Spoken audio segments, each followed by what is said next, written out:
যে আমার এখান থেকে ঘুষি বেড়েছে। আমি যখন জামাইবাবুকে ছাড়াতে যাই, মহাস্থলে নির্মাণ করাকে কেন্দ্র করে কাউন্সিলরের সাথে বচসাও হাতাহাতি, নির্মাণকারীকে মারধরের অভিযোগ কাউন্সিলরের বিরুদ্ধে, প্রতিক্রিয়া মেলেনি কাউন্সিলরের। মহাস্থলে পৌরসভার ৩২ নম্বর ওয়ার্ডের চ্যাটার্জি পাড়ার মোড়ে দীর্ঘ প্রায় ৪০ বছর ধরে একটি দোকান ছিল। দোকানটি আমফান ঝড়ে ভেঙে যায়। দোকানটি যিনি চালাতেন রমেন্দ্রনাথ সাহা এবং তার স্ত্রী, তারা মারা যাওয়ার পর তার ছেলে সৌমেন্দ্রনাথ সাহা এই দোকানটি চালাতেন এবং সৌমেন্দ্রনাথ সাহা দোকানটি নতুন করে নির্মাণ করছিলেন। তার অভিযোগ, তিনি দোকান নতুন করে নির্মাণের জন্য ৩২ নম্বর ওয়ার্ডের কাউন্সিলর পীযূষ দাসের কাছে একাধিকবার গেলেও তিনি অনুমতি দেননি। বাধ্য হয়ে তিনি মহেশতলার পৌরপ্রধান তথা বিধায়ক দুলাল দাসের কাছে গেলে তিনি অনুমতি দেন বলে দাবি সৌমেন্দ্রনাথ সাহার। অসহায় যুবক তার জামাইবাবুর সাহায্য নিয়ে আজ সেই নির্মাণ কাজ করতে গেলে ৩২ নম্বর ওয়ার্ডের কাউন্সিলর পীযূষ দাস এতে বাধা দেয়। এরপরই কাউন্সিলর এবং তার অনুগামীদের সাথে বচসা শুরু হয়। অভিযোগ, এরপরই সৌমেন্দ্র এবং তার জামাইবাবু অরূপ কুমার সাহাকে রাস্তায় ফেলে বেধড়ক মারধর করে। আর অভিযোগ, ওই দোকানের ছাদ ঢালাইয়ের পর ৩২ নম্বর ওয়ার্ডের কাউন্সিলরকে দিয়ে দিতে হবে ছাদ। সৌমেন্দ্রনাথ সাহা সেই প্রস্তাব মেনে না নেওয়ায় তার কাজে বাধা দেওয়া হয় বলে অভিযোগ। খবর পেয়ে ঘটনাস্থলে পৌঁছয় মহেশতলা থানার পুলিশ, এমনকি পুলিশের সামনেও চলে মারধর। অরূপ কুমার সাহাকে অজ্ঞান অবস্থায় উদ্ধার করে বজবজ একটি বেসরকারি হাসপাতালে নিয়ে যাওয়া হয়। বর্তমানে তিনি আইসিইউতে ভর্তি আছেন। ইতিমধ্যেই পরিবারের তরফ থেকে মহেশতলা থানায় গোটা ঘটনায় লিখিতভাবে অভিযোগ দায়ের করা হয়েছে ৩২ নম্বর ওয়ার্ডের কাউন্সিলর এবং তার অনুগামীদের বিরুদ্ধে। যদিও এই ঘটনায় ৩২ নম্বর ওয়ার্ডের কাউন্সিলর পীযূষ দাসকে একাধিকবার ফোন করা হলে যোগাযোগ করা সম্ভব হয়নি। মহেশতলা থেকে আরজি নিউজ। জামাইবাবুর কাছে যাই যে মারবেন না বললে, জামাইবাবুর একটা হার্ট বাইপাস সার্জারি হয়েছে 1 বছর আগেই। তা সেই বাইপাস সার্জারি আমি যখন বলতে যাই যে মারবেন না ওনাকে, তবু আমাকেও মারে, এখানে ঘুষি মেরেছে। তারপরে আমি এখন কথা বলতে গিয়ে জোরে কথা বলতে পারছি না, আর উঠতে গিয়ে আমার বুকে একটা পেন হচ্ছে খুব। ডাক্তার দেখিয়েছেন?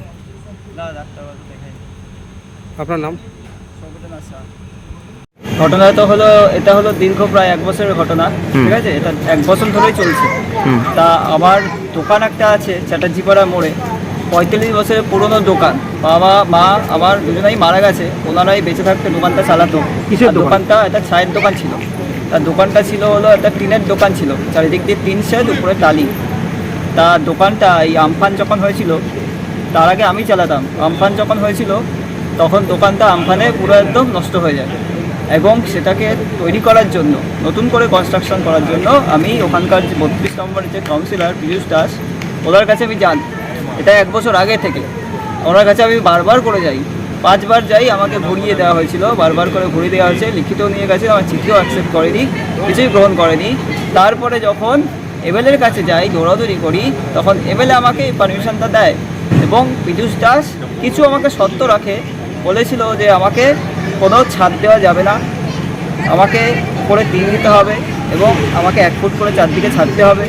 যা আমাদের শর্ত রেখেছিল, সেই শর্ত মেনেই আমি কাজ শুরু করার জন্য আমি বলি যে আমরা কাজটা শুরু করব, এইভাবেই আপনার শর্ত মেনেই করব।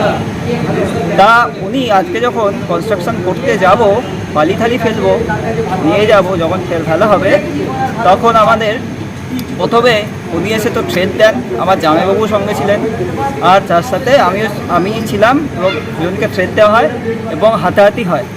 হাতাহাতির মাধ্যমে এবং ওনার অনুগামীরা পরবর্তীকালে এসে পড়ে সঙ্গে সঙ্গে আমার জামাইবাবুকে প্রচণ্ড পরিমাণে প্রহার করে, যে যেমন যেদিক থেকে পেরেছে, এবং একসাথে প্রায় 20-25 জন যখন মারছে, একসাথে 20-25 জন মারা শুরু করেছে, এবং যে যেমনভাবে পারছে, কেউ ঘুষি মারছে, কেউ লাঠি মারছে। প্রথমে ভিতরে নিয়ে গিয়ে মেরেছে, আমাদের এই পাশটায় পিছনটা একখানা খাল আছে, খালের পাশে দিয়ে গিয়ে মেরেছে। তারপরে আমাদের রাস্তার ওপরে, আমার দোকানের সামনে মেন রোডের উপরে তাকে শুয়ে ফেলে। কে মিলে মারধর করলো? ওনার অনুগামীরা, মানে কাউন্সিলর নিজে দাঁড়িয়েছিল, কাউন্সিলরের ইনস্ট্রাকশানে ওনার অনুগামীরাই লাঠালাঠি শুরু করেছে। এবং কিছু ওখানকার একজনের নাম আমি জানি, যার ওখানকার দোকানদার, সে হলো বিশু ভৌমিক, সে এবং আরও অনেক আছে, যারা সবাই একসাথে চড়াও হয়ে পুরো প্ল্যান করে একদম ওনাকে মেরেছে। আর মাথার এখানে একটা গভীর ক্ষত হয়েছে, ডাক্তাররা সিটি স্ক্যান করতে বাধ্য হয়েছে, কন্ডিশন একেবারে ক্রিটিক্যাল আছে। আর ওনাকে যেমনভাবে খুশি পেয়েছে, ওনার ওপেন হার্ট সার্জারি হয়েছে, 1 বছর আগে ওপেন হার্ট সার্জারি হয়েছে। আমি বলা সত্ত্বেও যে ওনাকে মারবেন না, উনি অসুস্থ, ওপেন হার্ট সার্জারি, আমার কথা শুনিনি। আমাকে এই জায়গাটায় প্রচণ্ড পরিমাণে ব্যবহার করেছে। এখন আমি জোরে কথা বলতেও পারছি না ঠিকমতো, আর হাত দিকেও ব্যথা করছে। তা উনি হচ্ছে, ওনার মূল বক্তব্য আজকের এই যে সমস্যাটা উনি যে তৈরি করছেন, সেটার একমাত্র কারণ হলো ওনাকে আমি ছাদটা দিইনি বলে। কারণ উনি যে সত্য রেখেছিলেন যে ওনাকে পুরো ছাদটা দিয়ে দিতে হবে, উনি অকুপাই করবেন ছাদটা। মানে তুমি ছাদ ঢালাই করবে দোকানের, এই হ্যাঁ, সেই ছাদটা ওনাকে পুরো সম্পূর্ণ আমার পুরো খরচায়। হুম। আর উনি ছাদটা এখন নিতে চাইছেন, আমাকে শুধু দোকানের নিচটা অংশ দোকান করতে দেবে, কিন্তু উনি আমার ছাদটা পুরো অকুপাই করবে। চেয়ারম্যানের পারমিশন থাকা সত্ত্বেও তোমার চেয়ারম্যানের পারমিশনকেও তুমি গুরুত্ব দিচ্ছে না, চেয়ারম্যানের কথাকেও কোনো গুরুত্ব দিচ্ছে না। চেয়ারম্যান সাহেব যা যা আমাকে বলেছেন, পারমিশন আমাকে দিয়ে দিয়েছে এবং ওনাকেও বলেছে, কিন্তু উনি চেয়ারম্যানের কোনো কথাকেই গুরুত্ব বা কিছু বলছে না। তোমার নাম? আমার নাম সৌমেন্দ্রনাথ সাহা। তোমাকেও মারধর করেছে? হ্যাঁ, জামাইবাবুকে খুব মেরেছে, জামাইবাবুকে মেরে মাথা ফাটিয়ে দিয়েছে আর বুকে লাঠি। এখন উনি কি হাসপাতালে ভর্তি? এখন হসপিটালে আইসিইউতে ভর্তি আছে, আর ওনার সিটি স্ক্যান হচ্ছে, ডাক্তারবাবু বলছে ক্রিটিক্যাল আছে, খুব অবস্থা খারাপ আছে।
নেতাজিটা নষ্ট করে ফেলছে। আগের বার এই ইয়ে করলো, ফুলো এই করে সব আমাদের পাল ছিল না, চুরি করি তাদের চুরি। আমার কিন্তু বাবা মা যতদিন কিছু থাকে তাদের তো তারাই কোথাও, তারপর কিন্তু সে করতে পারবে না। ঠিক আছে, সে করে সে না করে তিন দিক দিয়ে আরেক জিনিসে ওকে শো করে এটা আপনি সব কি? আমি হচ্ছে দীপক সাহা, আমার ভাই অরূপ সাহার দাদা। তো অরূপ সাহার শালা সোমেন্দ্রনাথ সাহা, ওর ওখানে একটা দোকান আছে চ্যাটার্জিপাড়া মোড়ে। তো ওটা প্রায় অনেক দিনের ধরে, 45 বছরের দোকান। ঠিক আছে, আপনি বলুন। 45 বছরের দোকান। তো দোকানটা আগেও ছিল, তো ভেঙে টেঙে যায় আমফানে। তারপরে ওই দোকানটা করার জন্য ও পৌরসভাতে চিঠিপিটি যা যা করেছে। তারপরে পীযূষ দাসকে বলেছে, পীযূষ দাস রাজি হয়নি। তারপরে দুলাল দাসের সাথেও কথাবার্তা হয়েছে, এমএলএ দুলাল দাস। তো দুলাল দাস বলেছিল যে ঠিক আছে, তুমি ওখানে উপরে ঢালাই দিতে পারবে না, কিন্তু দোকান করতে পারবে। তারপরে পীযূষ দাসকেও বলা হয়েছে, পীযূষ দাসও রাজি হয়েছে যে ঠিক আছে, আমি ওখানে দোকান করতে পারমিশন দিলাম, ও ওখানে দোকান করবে। কিন্তু ছাদটা ছাদ করতে দেবে না। ঠিক আছে, সেই পরিপ্রেক্ষিতে আমার ভাই শালা ওরা গিয়ে ওখানে আজকে কিছু মালপত্র নিয়ে ওখানে দোকান মানে কনস্ট্রাকশন শুরু করতে যায়। এবার যখনই শুরু করতে যায় তখনই পীযূষ দাস চলে আসে, তার সহকর্মীরা আসে কয়েকজন, এসে ওকে বাধা দেয়। প্রথমে বাধা দেয় করতে, তখন আমার ভাই বলে যে আপনি তো বলেছেন, প্লাস এমএলএ দুলাল দাস উনিও তো বলেছে করার জন্য, এখন আপনারা কেন এরকম করছেন? এই নিয়ে তর্কাতর্কি হয়, বলে না করতে পারবে না, এই নিয়ে তর্কাতর্কি হয়। তর্কাতর্কি হওয়ার পরে ওকে মারধর করে। তারপরে তার কিছুক্ষণের মধ্যেই 40-50 জন কোথার থেকে ছেলেরা চলে আসলো, এসে আমার ভাইকে ভীষণভাবে মারধর করেছে। যেই মারধরে ও সেন্সলেস হয়ে গেছে, মাথায় রড দিয়ে মেরেছে, ওর মাথা ফেটে গেছে। তারপর ওর দুবার ওর হাটে অপারেশন হয়েছে। ওর শালা সোমেন্দ্রনাথ সাহা বারবার বলছে যে আমার জামাইবাবুকে মারবেন না। ওর হাটে দুবার অপারেশন হয়েছে, 2 দিন আগে ওপেন সার্জারি হয়েছে, মারবেন না, মরে যাবে। কিন্তু কেউ শুনেনি। ওকে ভীষণভাবে অত্যাচার করেছে ওর উপর। আর অত্যাচার করার ফলে ও ওখানে সেন্সলেস হয়ে যায়। তারপর প্লাস ওকে ওর সঙ্গে দুই একজন আমার ভাইয়ের যে দুই একজন ছিল তারা ওকে ধরতে যায়, কিন্তু তাদেরকেও ও ঠেলাঠালি করে, ওরা ওকে ধরতে যায় না। ওখানে ওই অবস্থা পড়েছিল। তারপরে কেউ বা কারা পুলিশকে খবর দিয়েছে, তারপর পুলিশ এসছে, ইভিন পুলিশের সামনেও মেরেছে, কে মারধর করলো? পুলিশের সামনে মেরেছে। এবার মারধর কে করলো? ওদের সমস্ত অনুগামীরা, অনুগামীরা। আমি নামটা তো আমি অতটা জানি না, কারণ পরে আমি স্পটে গেছিলাম, স্পটে গিয়ে শুনলাম, নামটা আমি জানি না। আপনারা থানায় অভিযোগ জানাচ্ছেন? আমরা সঙ্গে সঙ্গে আমরা শুনলাম যে ওকে এমনভাবে মারধর করা হয়েছে, ওকে গুপ্তা এমার্জেন্সিতে নিয়ে এসছে। তখন আমি কি করলাম, বাড়ি থেকে আমি, আমার ছেলে, আমার ভাই সবাই মিলে। অবস্থা কেমন ওনার? তখন আমরা এমার্জেন্সিতে নিয়ে আসি। এখন সেন্সলেস হয়ে আইসিইউতে ভর্তি করেছে, আইসিইউতে নিয়ে গেছে। আপনার নাম? আমার নাম হচ্ছে দীপক কুমার সাহা। এখন আপনার বাড়ি, অফিস এবং দোকানকে সুরক্ষিত রাখুন টোটাল সিকিউরিটি সলিউশনের সাথে। আমরা বিভিন্ন নামি দামি ব্র্যান্ডের সিসিটিভি ও সিসিটিভি সংক্রান্ত যাবতীয় অ্যাক্সেসরিজ বিক্রয় করার পাশাপাশি সার্ভিসও প্রোভাইড করে থাকি। টোটাল সিকিউরিটি সলিউশন একটি নির্ভরযোগ্য প্রতিষ্ঠান যা 24/7 সার্ভিস প্রোভাইড করে থাকে। তাছাড়া এই প্রতিষ্ঠান দীর্ঘদিন ধরে যত্ন সহকারে দোকান, বাড়ি, কারখানা, স্কুল, নার্সিংহোম, হোটেল, রেস্টুরেন্ট, শোরুমগুলিতে পরিষেবা দিয়ে চলেছে। আমাদের এখানে প্রশিক্ষণপ্রাপ্ত টেকনিশিয়ান দ্বারা কাজ করানো হয়। আমাদের ঠিকানা গার্ডেন রিচ, মেটিয়া ব্রুজ, কলকাতা 700024। বিশদে জানতে যোগাযোগ করুন 7003047447।